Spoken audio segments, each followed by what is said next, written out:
আসসালামু আলাইকুম সবাইকে। তোমরা যে যেখান থেকে এই মুহূর্তে আমাকে দেখছো এবং শুনছো, তোমাদের সকলের উপর আল্লাহ তাআলার অশেষ রহমত বর্ষিত হোক। তোমরা যারা এসএসসি 2025 সালে পরীক্ষার্থী, আজকে আমি তোমাদের ব্যবসায় উদ্যোগ বিষয়ের উপর একটি ফাইনাল সাজেশন দেব। তোমাদের যেহেতু সকলের টেস্ট পরীক্ষা শেষ হয়েছে এবং সবাই হচ্ছে ফাইনাল পরীক্ষা নিয়ে চিন্তায় আছো, তোমাদের চিন্তা কিছুটা দূর করার জন্য আমি কিন্তু তোমাদের সকল সাবজেক্টের উপরে ফাইনাল সাজেশনগুলো ধারাবাহিকভাবে আপলোড করে যাচ্ছি। তারই ধারাবাহিকতায় আজকে হচ্ছে তোমাদের ব্যবসায় উদ্যোগ যে বিষয়টা আছে সেটার উপর একটি ফাইনাল সাজেশন দিব। তোমরা যারা এখনো তোমাদের অন্যান্য সাবজেক্টের ফাইনাল সাজেশনগুলো পাওনি, তারা অবশ্যই আমার এই চ্যানেলের ভিডিও অপশনে গিয়ে নিচের দিকে একটু স্ক্রল করলেই তোমাদের সকল সাবজেক্টের হচ্ছে ফাইনাল সাজেশনগুলো পেয়ে যাবা। সো তোমাদের যেহেতু হচ্ছে টেস্ট পরীক্ষা শেষ হয়েছে, রেজাল্ট দিয়েছে, ঠিক আছে, এখন তোমাদের ভিতরে একটা দুশ্চিন্তা কাজ করে যে আসলে তোমাদের যে এই ব্যবসায় উদ্যোগ যে বিষয়টা আছে এটা তোমরা কিভাবে ভালো করবা। তো তোমাদের বলবো, ব্যবসা উদ্যোগ তোমাদের সাবজেক্টটা কিন্তু যদি একটু গুছানো প্রস্তুতি নিতে পারো তাহলে সাবজেক্টটা সহজ আছে। জাস্ট তোমাকে একটা এর জন্য সঠিক সাজেশন দরকার, এর জন্য একটা তোমার হচ্ছে গুছানো গাইডলাইন, মানে পরিপূর্ণ একটা গাইডলাইন দরকার আছে, এবং সাথে হচ্ছে তোমাদের এমসিকিউ নিয়ে অনেকের দুশ্চিন্তা কাজ করে, সেটা নিয়ে একটু কথা বলার দরকার আছে। তো এই তিনটা বিষয় নিয়ে আলোচনা থাকবে, যেখানে পূর্ণাঙ্গ একটা সাজেশন, তোমাদের সঠিক সাজেশন দেবো, সাথে প্রপারলি একটা গাইডলাইন থাকবে এবং এমসিকিউ নিয়ে কিছু কথা বলবো। এজন্য আমি সবসময় বলি, আমার যারা ভিউয়ার্স আছো বা তোমরা যারা আমার স্টুডেন্ট, আমাকে দেখো, ভালোবাসো, সবসময় কিন্তু আমি একটা কথা বলি যে একটা ভিডিও দেখা দিলে অবশ্যই পূর্ণাঙ্গ ভিডিওটা দেখবো, অর্থাৎ সম্পূর্ণ ভিডিওটা দেখবা। কারণ ভিডিওর ভিতরে কিছু গুরুত্বপূর্ণ কথা থাকে বা তথ্য থাকে যেগুলো আসলে তোমাদের জন্য খুবই গুরুত্বপূর্ণ, যেগুলো হচ্ছে একটা সাজেশন পেলেই যে সবকিছু পেয়ে গেছে এমন না। সাজেশনটা বাস্তবিক রূপ দিতে হলে যে গাইডলাইনটা দরকার সেগুলো তোমার হচ্ছে মনোযোগ সহকারে শোনা উচিত। তো আমরা সাজেশনে চলে যাই, সবাই অবশ্যই একটু মনোযোগ দিয়ে দেখো। দেখো, তোমাদের এই যে এই সাবজেক্টটা অধ্যায় আছে 12টা, এবং তোমরা সবাই জানো এটা যে এটা প্রশ্ন আসে 11টা এবং অ্যান্সার করতে হয় 60টা। সো একটা অধ্যায় বেশি আছে এবং 11টা প্রশ্ন কমন আসবেই বাকি অধ্যায়গুলো দিয়ে। তারপরও আমার যেহেতু হচ্ছে 60টা প্রশ্ন কমন দরকার, আমার 11টা প্রশ্ন কমন দরকার নেই, তাহলে কিছু সাজেশন এখানে দরকার আছে। কেন? কারণ তুমি নির্দিষ্ট কিছু অধ্যায়কে যখন টার্গেট করে ভালোভাবে প্রিপারেশনটা নিবা, সেই অধ্যায় থেকে যখন সৃজনশীল আসবে, সেই সৃজনশীলগুলো লেখার সৌন্দর্যটা অনেক ভালো হবে, সেই সৃজনশীলটার লেখার গুণগত মানটা অনেক সুন্দর হবে, ভালো হবে, যেটা তোমার হচ্ছে ভালো রেজাল্টের জন্য অনেক গুণ ভূমিকা পালন করবে। ঠিক আছে? সো এজন্যই তোমাকে নির্দিষ্ট কিছু অধ্যায় টার্গেট করতে হবে যেখান থেকে তুমি হচ্ছে 7টা সৃজনশীল কমন পাবা। আর সেইটা টার্গেট করার জন্য তোমাকে হচ্ছে আমি সেই অধ্যায়গুলোকে ফাইন্ড আউট করে দেবো যে কোন অধ্যায়গুলো তোমাদের জন্য গুরুত্বপূর্ণ এবং কোন অধ্যায়গুলোকে বেশি প্রায়োরিটি দিয়ে তোমার পড়া উচিত। ঠিক আছে? তো দেখো, তুমি যদি নিজেই জানো কোন অধ্যায়গুলো ইম্পর্টেন্ট এবং কোন অধ্যায়গুলো থেকে সচরাচর প্রশ্ন আসে, সেই অধ্যায়গুলোকে যদি নিজেই ফাইন্ড আউট করতে পারো, সাজেশন কিন্তু তুমি নিজেও তৈরি করতে পারবা। সাথে আমি তোমাদেরকে তো দিবই সাজেশন। তো দেখো, তোমাদের যে প্রথম অধ্যায়টা আছে ব্যবসায় পরিচিতি, এই অধ্যায়টা থেকে মাঝে মধ্যে প্রশ্ন আসে, মাঝে মধ্যে প্রশ্ন আসে না। তার মানে এটা গুরুত্বের দিক থেকে কম। ঠিক আছে?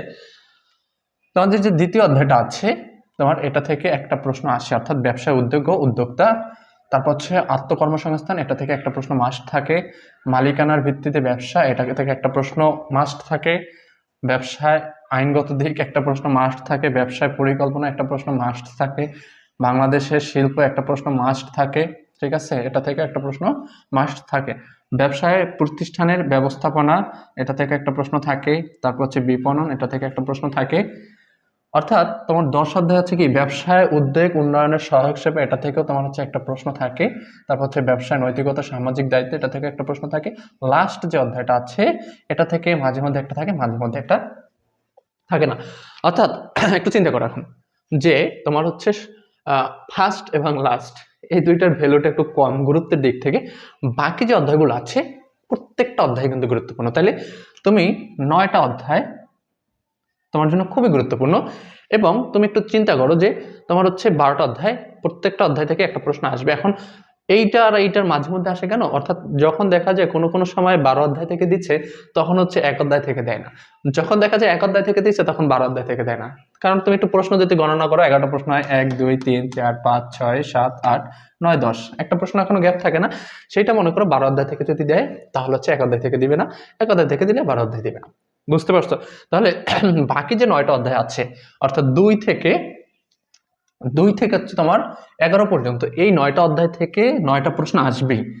এখন তুমি যদি 9টা অধ্যায় না পড়ো, তুমি 8টা অধ্যায় যদি পড়ো, 7টা তো 7টা হুবহু দেওয়া যায় না, তুমি মিনিমাম তুমি 8টা অধ্যায় পড়বা, 8টা থেকে তুমি 7টা 100% কমন পাবা। ঠিক আছে, এখন সেই 8টা অধ্যায় কোন 8টা অধ্যায় পড়বা? দেখো 8টা অধ্যায় যদি পড়ো, তোমার 4টা অধ্যায় কিন্তু তোমার স্কিপ হয়ে গেল।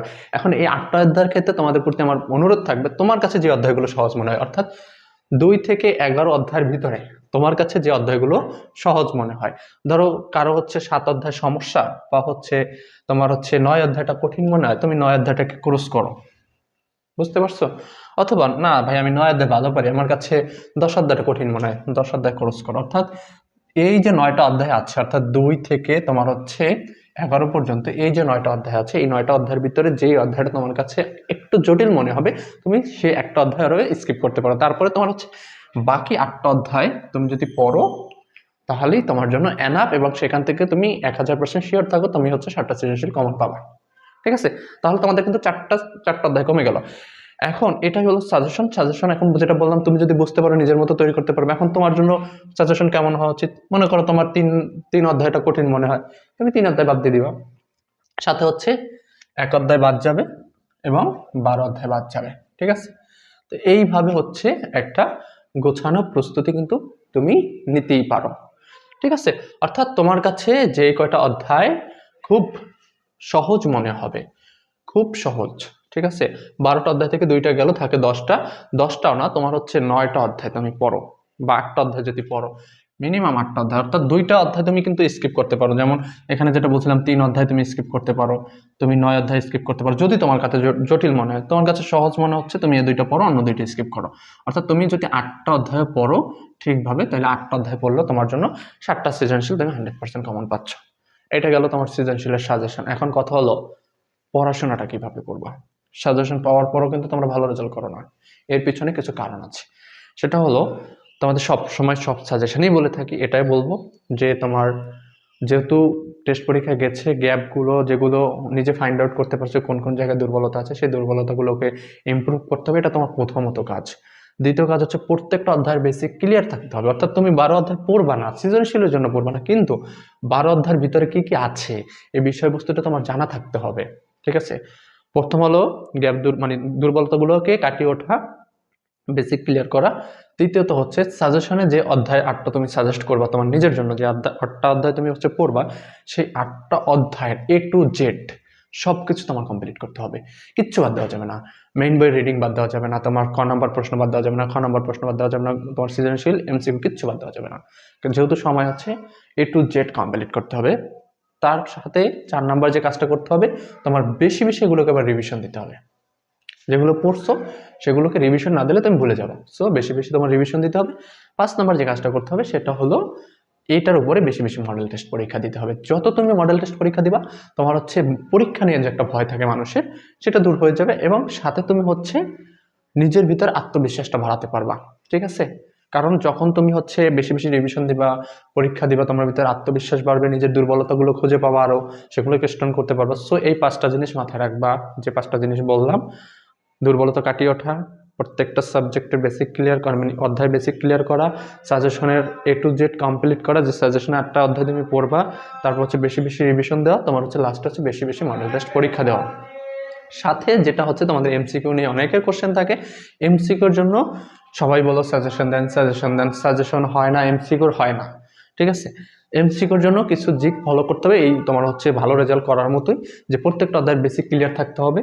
তুমি মেইন বই না পড়তে পারো, যদি মনে করো মেইন বই পড়া তোমার জন্য খুব কষ্টসাধ্য হয়ে যায়, তোমার অবশ্যই গাইড, নোট, টেস্ট পেপার যা বলো না কেন, যেথায় যতগুলো MCQ আছে, অবজেক্টিভ আছে, বা নৈবিত্তিক যেটা বলো আছে, সবগুলোকে সুন্দরভাবে পড়তে হবে, বুঝে বুঝে।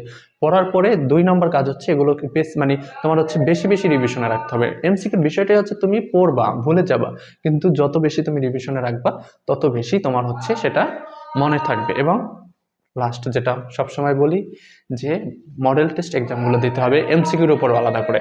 তাতে করে হবে কি, তোমার MCQর উপরে যখন মডেল টেস্ট এক্সাম দেবে এবং বেশি বেশি রিভিশন থাকবে, তোমার পরীক্ষার হলে সঠিকটা উত্তরটা দাগায় আসার তোমার হচ্ছে প্রবণতা অনেক গুণ বেড়ে যাবে। সো এই যে ছোট্টখাটো বিষয়গুলো জাস্ট একটু মাথায় রেখে, তোমার যতটুকু সময় আছে এই সময়টুকু যদি রেগুলারিটি মেনটেন করে তুমি পড়তে পারো, তোমার A+ কেউ আটকাতে পারবে না। তোমার প্রিপারেশন যদি জিরো লেভেলও হয়ে থাকে, সেখান থেকেও তুমি A+ পেতে পারো। জাস্ট অধ্যবসায়টা দরকার, নিজের ভিতরে আত্মবিশ্বাসটা রাখতে হবে এবং রেগুলারিটি মেনটেন করতে হবে। যে 5টা স্টেপ এবং এমসিকিউর জন্য যে কয়টা স্টেপ বললাম, তুমি জাস্ট রেগুলারিটি মেনটেন করে মনের ভিতরে আত্মবিশ্বাস রেখে তুমি শুরু করো, তাহলে দেখবা ইনশাল্লাহ তুমি এই সাবজেক্টে প্লাস পাবা। শুধু এই সাবজেক্ট না, প্রত্যেকটা সাবজেক্টেই A+ পাবা। সো যারা পুরো ভিডিওটা দেখেছো তাদেরকে অসংখ্য ধন্যবাদ, কারণ আজকে এই যে ব্যবসা উদ্যোগ বিষয়ের উপর, এটাই ছিল মোটামুটি একটা গুছানো সাজেশন সাথে উইথ একটা গাইডলাইন, ঠিক আছে। আর অন্যান্য সাবজেক্টের যেটা বললাম সেগুলো আমার চ্যানেলে কিন্তু অলরেডি আমার আপলোড দেওয়া হয়ে গেছে ভিডিও, তো তোমরা সেই সাজেশনগুলো অবশ্যই দেখে নাও এবং আমি আশা করি সেগুলো দেখলেও তোমরা কিছুটা উপকৃত হবা। সো ধন্যবাদ সকলকে, আজকে পর্যন্তই, দেখা হবে পরবর্তী কোনো ভিডিওতে। আল্লাহ হাফিজ।